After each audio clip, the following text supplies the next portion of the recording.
Here's the solution to homework set 14 for ECE 341. Now the first problem is looking at data. These are the number of A's in ECE 311, 376, 461 last year for the in-person section and online. Based upon this data, are the odds of getting an A the same? Basically, is in-person the same as online? Well, to solve that using a chi-square test, it's not straightforward.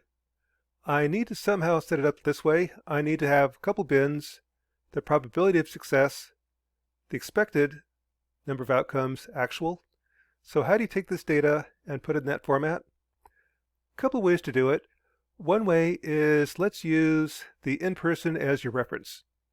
So the probability of getting an A based upon the in-person class would be 30 and 49 for 111, 15 and 38 for 376, 8 and 20 for 461. The number of people for online is 33, 11, 9. Multiplying those by the probability, this is the expected number of A's. Based upon what happened in person, here's the actual number of A's. Is there a difference? Well, to do that, you set up chi-squared table, take the difference squared, divide by expected value, difference squared divided by expected value, add them all up. I get a chi-squared score of 3.6. From StatTrak, with 2 degrees of freedom, a chi-squared score of 3.6 corresponds to 84%. So based upon this, I'm 84% certain that online is not the same as in person.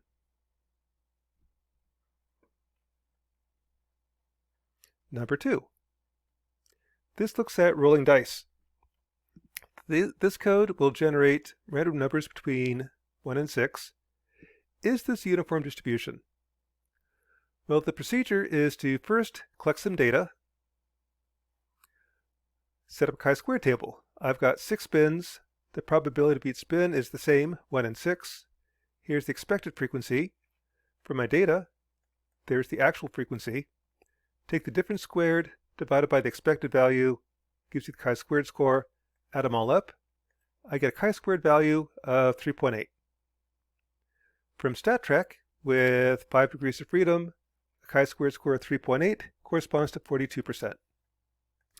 And to kind of show how you convert the chi-squared score to a probability, go to StatTrak, that's stattrack.com, scroll down to the chi-squared distribution, and here's what it looks like. I have 5 degrees of freedom.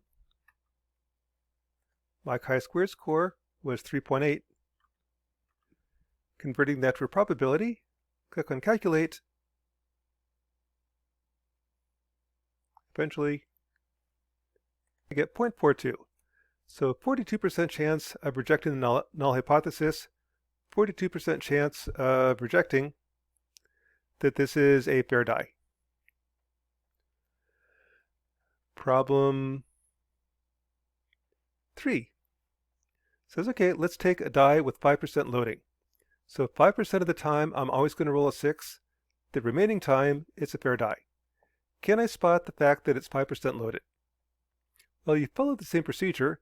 You roll the dice, in this case 60 times, get your numbers, throw it in a chi-squared table, compare the actual versus expected squared, divided by expected, gives you the chi-squared score. Add them all up, I get 4.6. To convert that to a probability, go back to StatTrak. And StatTrak tells you that 4.6 corresponds to a probability of 53%. So with only 60 rolls, I can't really spot 5% loading. And your results are going to vary. It is random, but that's typically what you get. Repeat with 600 rolls. Roll the dice 600 times. Now the expected frequency is 100. Here's what I got. Now my chi-squared score is 12.46. And that corresponds to 97%. So if I roll the dice often enough, I can spot 5% loading, but it takes a lot of die rolls.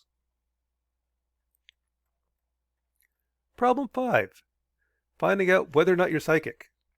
Well, the results on the homework is nobody in the class is psychic, which is very sad, but the procedure is take your deck of playing cards, predict the first card, like 2 of clubs, flip it over, see if you're right. Next card, diamond, am I right? Club, am I right? Count how many times I'm right, how many times I'm wrong.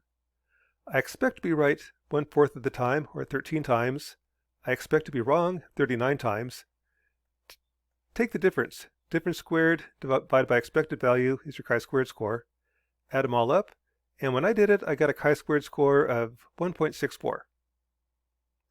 From StatTrack, with 1 degree of freedom, a chi-squared score of 1.64 corresponds to 80%.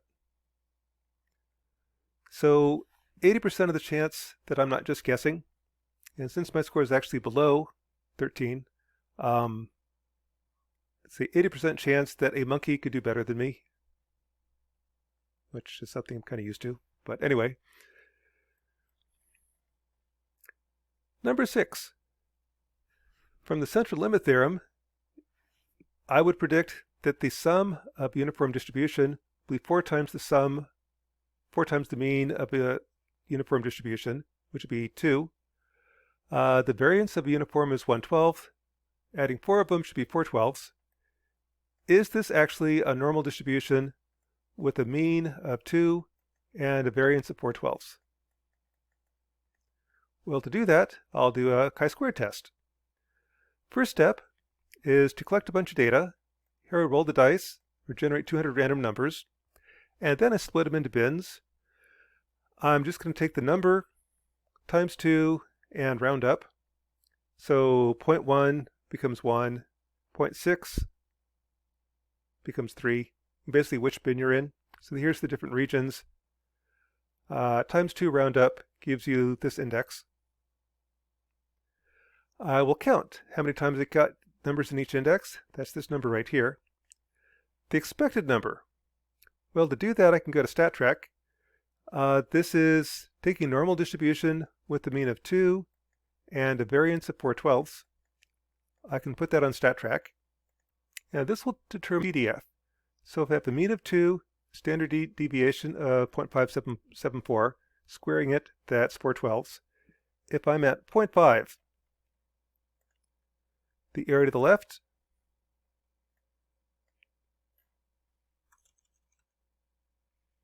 .5. Calculate. Come on, you can do it. This is, my recording is slowing down the internet connection. Eventually it gives you a number. Numbers are right here. Take the difference between the two. Difference between these two is the PDF. Difference between these two is 0.151. Difference in these two is 0.307. So the area between the two CDFs, or the difference in them, is the area. That's my PDF. And there's my normal distribution. Starts as a peak, then goes back down.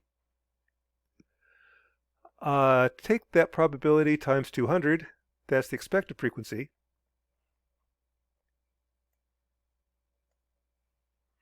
Take the difference squared, divide by expected value, that's your chi-squared score.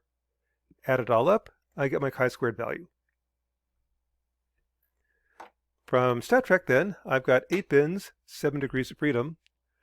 The corresponds, chi-squared score 2.36 corresponds to a probability of 6%. So 6% chance this is not a uniform distribution.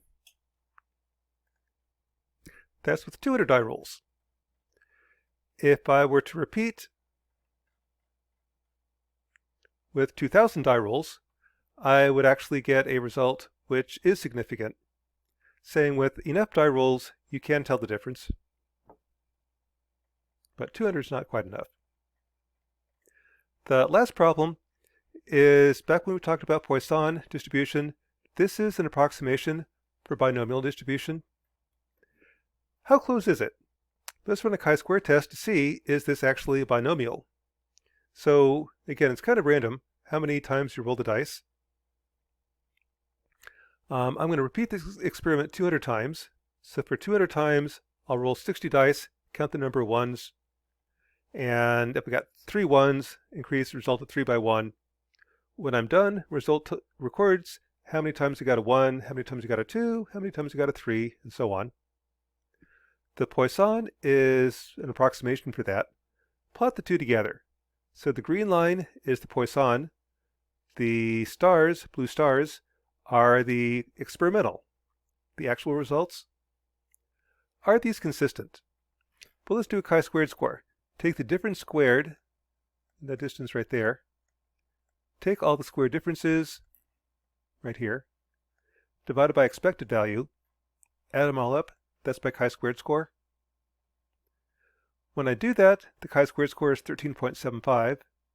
Again, from StatTrak, I've got, 30 bins, meaning 29 degrees of freedom, a chi-squared score of 13.75 with 29 degrees of freedom corresponds to a probability of 0.007. So basically, with only 200 data points, I can't tell the difference. If I were to repeat with, say, 20,000 data points, I could tell the difference. So the two aren't exactly the same, but it takes a lot of data to tell the difference. So that is homework set number 14 for ECE 341.